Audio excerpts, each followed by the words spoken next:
रामदीन एक गरीब किसान था। उसका घर गांव के किनारे मिट्टी और फूस से बना हुआ था। सर्दियों की रातें उसके लिए सबसे बड़ी परीक्षा बन जाती थीं।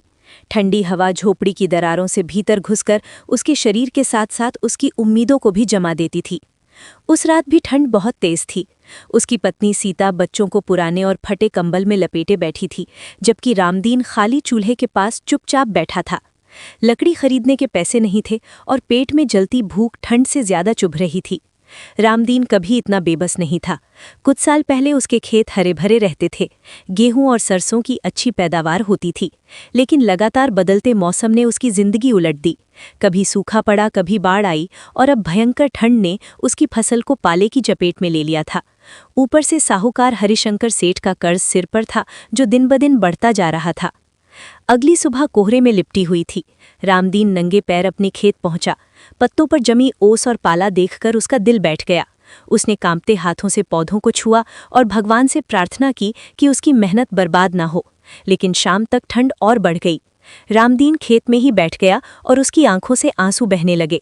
उसे डर था कि अगर फसल न बची तो उसके बच्चों का भविष्य भी अंधेरे में चला जाएगा। कुछ दिनों बाद वो मजबूरी में हरिशंकर सेठ के पास गया। सेठ गरम कपड़ों में अंगीठी के पास बैठा था। रामदीन ने हाथ जोड़कर कुछ दिनों की मोहलत मांगी, लेकिन सेठ ने उसका मजाक उड़ाया और साफ कह दिया कि या तो कर्ज चुका दो या खेत उसके नाम कर दो। अपमान और बेबसी से भरा रामदीन घर लौटा। उस रात उसने अपने हिस्से का कंबल भी बच्चों को दे दिया और खुद ठंड में बैठा रहा। रात के सन्नाटे में उसे अपने पिता की बात याद आई। किसान तब तक नहीं हारता जब तक मिट्टी से उसका रिश्ता बना रहता है। ये सोचकर रामदीन ने हार न मानने का फैसला किया। अगली रात वो खेत में ही रुक गया। उसने घास फूस जलाकर धुआं किया ताकि पाला कम पड़े। ठंड से उसके हाथ सुन्न हो गए, लेकिन उसने खेत नहीं छोड़ा। उसी रात एक बूढ़ा आदमी वहां आया। उसने रामदीन की हालत देखी और पाले से फसल बचाने के कुछ तरीके बताए। जाते जाते उसने अपना कंबल रामदीन को दे दिया। उस अनजान इंसान की मदद ने रामदीन के दिल में नई गर्माहट भर दी। अगली सुबह जब सूरज निकला तो कुछ पौधे झुके जरूर थे, लेकिन मरे नहीं थे। रामदीन की आंखों में उम्मीद लौट आई। धीरे धीरे गांव वालों को पता चला कि रामदीन की फसल बच रही है। कुछ किसान उसकी मदद के लिए आगे आए। सबने मिलकर रात में खेतों में धुआं किया और एक दूसरे का साथ दिया। अब ठंड वही थी, लेकिन डर कम हो गया था। कटाई का समय आया। रामदीन ने कांपते हाथों से हंसिया उठाया। फसल अच्छी हुई थी।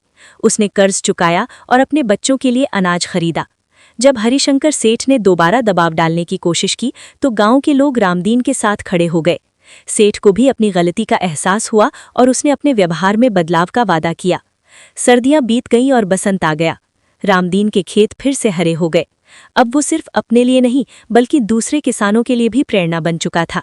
वो सबको सिखाता था कि मुश्किल चाहे कितनी भी बड़ी हो, अगर इंसान हार न माने और एक दूसरे का साथ दे तो कोई भी ठंड जिंदगी को जमा नहीं सकती।